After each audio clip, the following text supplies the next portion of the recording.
Let's wrap the course up by talking about one last thing, and that's vulnerabilities in web services. And I'd like to begin just by touching on a couple of slides from my Hack Your API First Pluralsight course. Now that course goes into extensive detail on the sorts of risks we find in APIs and all sorts of connected devices. And right up the beginning of that course, I talk about connected devices relying on connected services.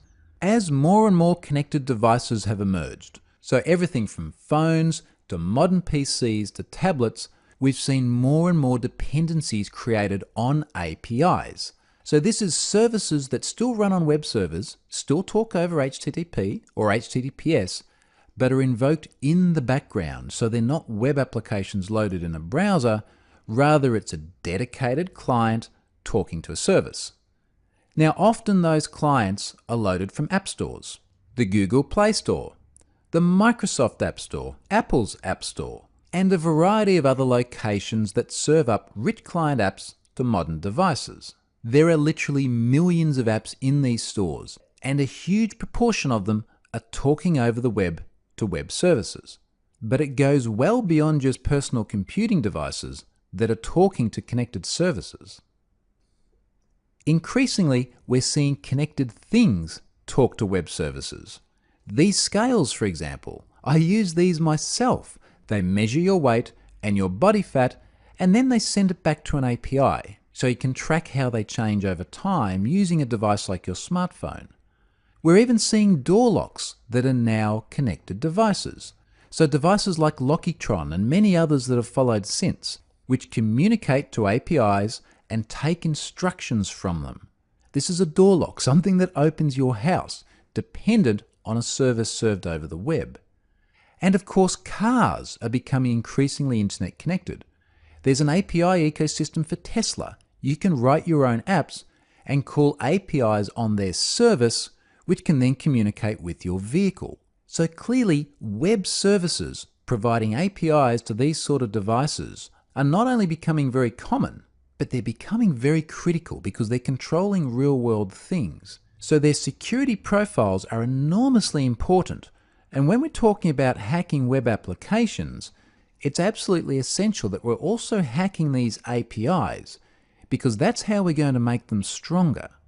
But here's the thing with the way these services work. They're not that different to web applications. This is all still HTTP communication. Most of the risks that you've seen throughout this course apply equally to the web services as they do to the web applications. So have a think about some of the things we've looked at. Insecure transport layers, tampering of parameters, insecure cryptographic storage. All of this is equally relevant in web services. But of course, there are also some differences. Let's go and take a look at those. Whilst there are a huge number of similarities between web applications that load in the browser and services that sit behind rich clients, there are also some key differences. So for example, the services are normally returning XML or JSON instead of HTML. The services themselves don't return the markup. The rich clients take care of that presentation tier. The services are merely returning data. Many of the attacks that we'd launch against dedicated web applications that load in the browser are still the same, but some attacks that target the client, so for example cross-site scripting, do change quite significantly. The other thing that's quite different with this style of web application is authorization, and we normally see that persisted via something like a bearer token or an auth header instead of via a cookie, which is what we typically use in a web application. So that does have some impact on the style of attack we might launch. We also see that web services, and particularly web APIs as we're coming to know them, do increasingly make use of semantic HTTP verbs.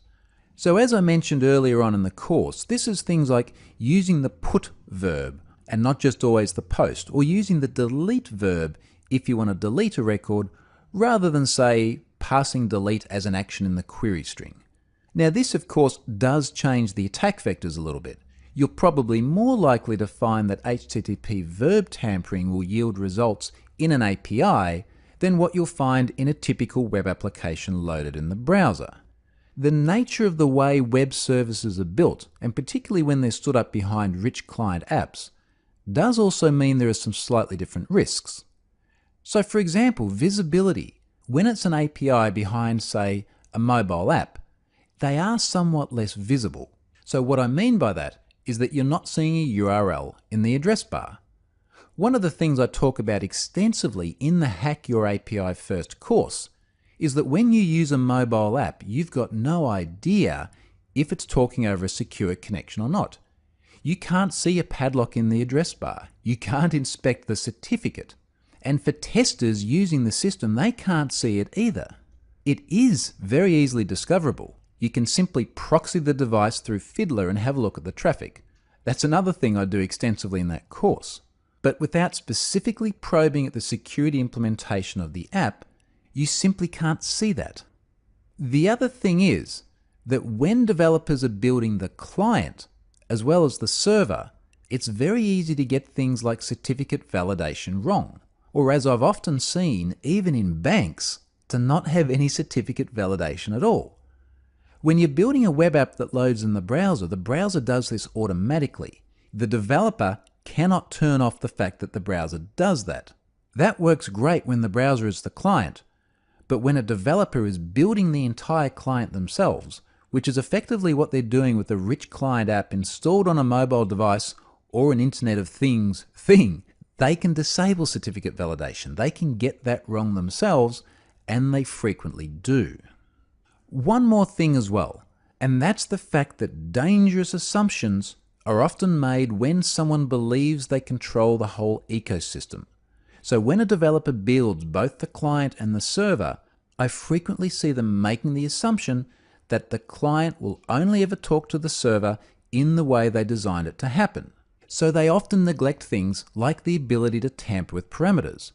We know how that works now. We've seen that throughout this course. But what the developer of the rich client app often misses is that just like we took the browser out of the picture and used wget and burp and fiddler and all these other tools to go straight to the server, you can easily take the client out of the picture when it's a rich client app talking to an API.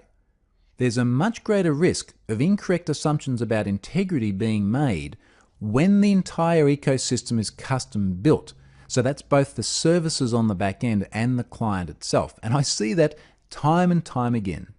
But as I've said, have a look at that Hack Your API First course. And I've even got a custom mobile application in that course to show you exactly the sort of things that developers get wrong in terms of not understanding how attackers operate.